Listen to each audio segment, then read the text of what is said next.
I'm so happy to see you all. I'm sure you are happy to see me too. We want to be happy all the time, isn't it? Is there anybody here who doesn't want to be happy?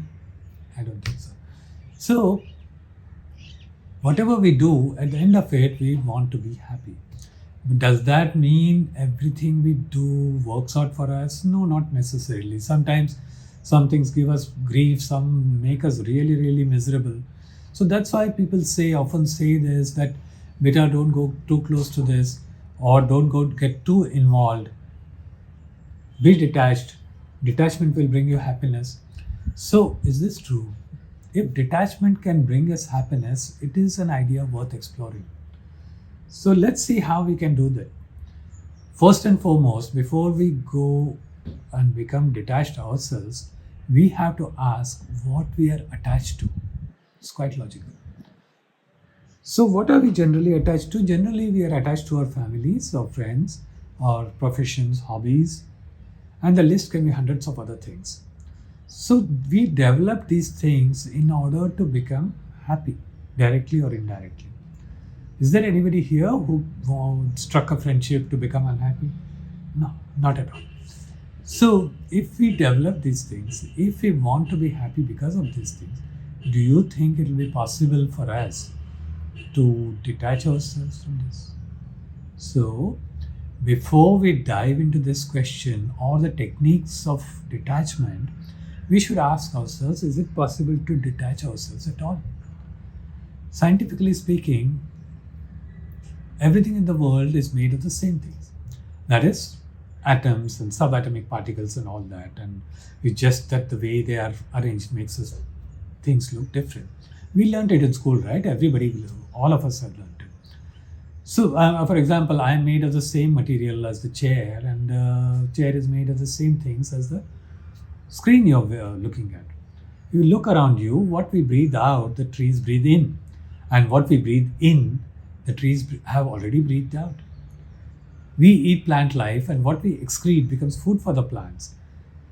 The herbivorous animals eat these plants and become food for the carnivorous animals. What falls down as rain, we drink, and what we drink or what we perspire goes back as the rain clouds. So there is nothing independent, there is nothing redundant. It is all one closely knit ecosystem. We are all connected. I'm sure some of you are thinking, then aren't we individuals with unique identities? Yes, sure, you are as unique as a wave in the ocean. A wave looks nothing like the ocean, it behaves nothing like the ocean.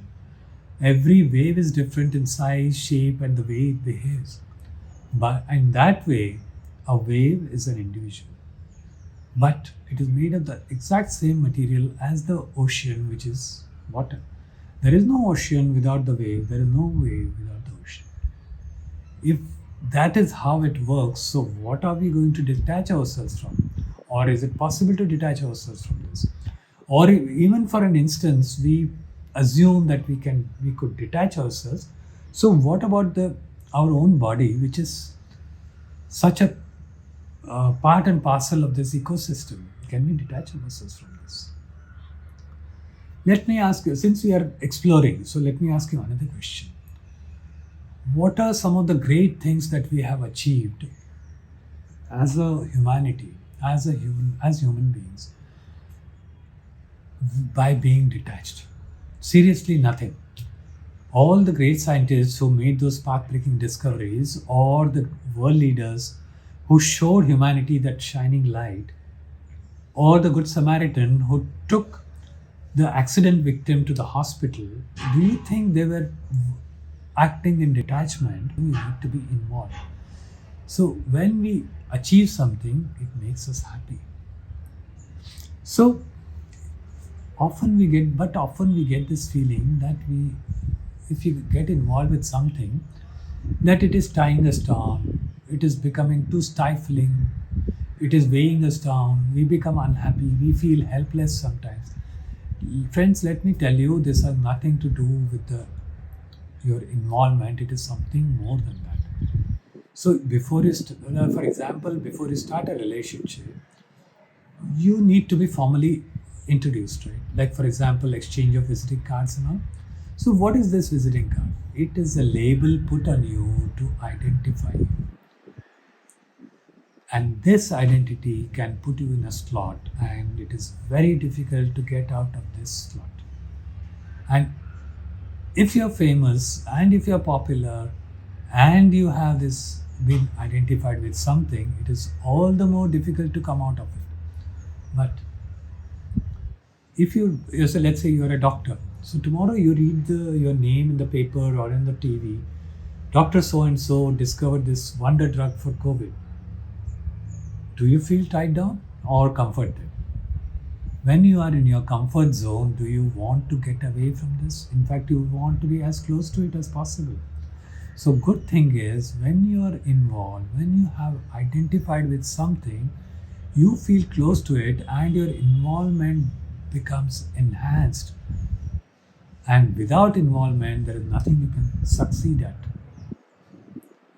So, on the flip side, this identity, this intimacy can tie you down. It is binding on you. For example, let's see. uh, Have you flown a kite? So every time you pull the string, the kite goes higher and higher, and the kite must be thinking, if only I didn't have this string, how much higher I could fly. But this string is what makes the kite a kite. Without this is its identity. Without this identity, a kite is just a piece of paper. Just try cutting off the string. What happens? The kite does not fly any higher. In fact, it just goes limp.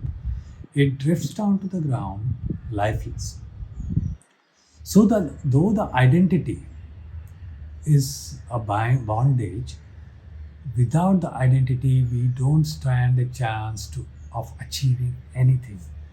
But this identity, which is a bondage, is also against our true nature. Human nature is to ever expand, to get the most out of life. I'm not talking of some big achievements. Just take the smallest of the things. If you have a job, you want a better job. If you have a house, you want a bigger house. If you look good, you want to look better. So the list can go on and on and on. So the question is, is it bad then to grow like this? The question is not whether it is good or bad, but the fact remains that it is against our nature. Our nature is to grow to our maximum capacity, and any obstruction in this path can make us unhappy. We don't want to be tied down. This identity can be really, really restrictive. I'm not even talking of big things. Just like, for example, I want to get a new kind of haircut or shave off my beard. I will think twice. I'll look in the mirror 10 times. I'll ask my friends.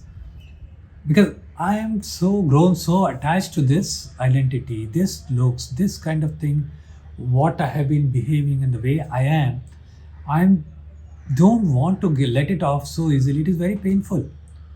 I, even though there is a promise of a new identity at the end of it, I don't want to let it go. So just think how difficult it must be to let go of the bigger identities we have downed. Like, for example, our relationships, our professions, our nationality, gender. So how can we get rid of this identity then? No, we don't have to get rid of this identity. In fact, we have to be true to our nature and grow our identity to the maximum till there are no more boundaries left. For example, when Gandhi was assaulted in South Africa, he could have taken it as an insult to himself. Instead, he said, "This is an injustice done to the whole country." He did not identify with himself or his family, but he identified with the entire nation. And in turn, the entire nation identified with him, who was a mere individual. So when your identity has grown that way, all your day-to-day troubles start looking very trivial. Do you think they will matter anymore? When you grow your identity that way, you have not detached yourself from anything. On the contrary, you have included everything around you within your identity. And when everything around you is a part of you, and you are a part of everything around you, Is there a conflict? It is just like your arm or a leg is a part of you. Everything around you belongs to you now, and you belong to everything. When that is the case, would you think of hurting anything around you or anybody around you? No, it is all one. When everything around you becomes a part of you, there are no more disagreements. In fact, what will you disagree with? And for that matter, what will you agree with? When everything is you. So, when you have identified everything around you as a part of you, there are no more conflicts, no more pain, and no more sorrow. Friends, how big is your identity? Is it your family, your world around you, or is the earth, the solar system? I don't know. It is entirely up to you. It is going to be your decision.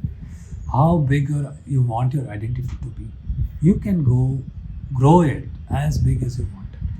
So let's come back to this original subject, detachment. What does detachment do?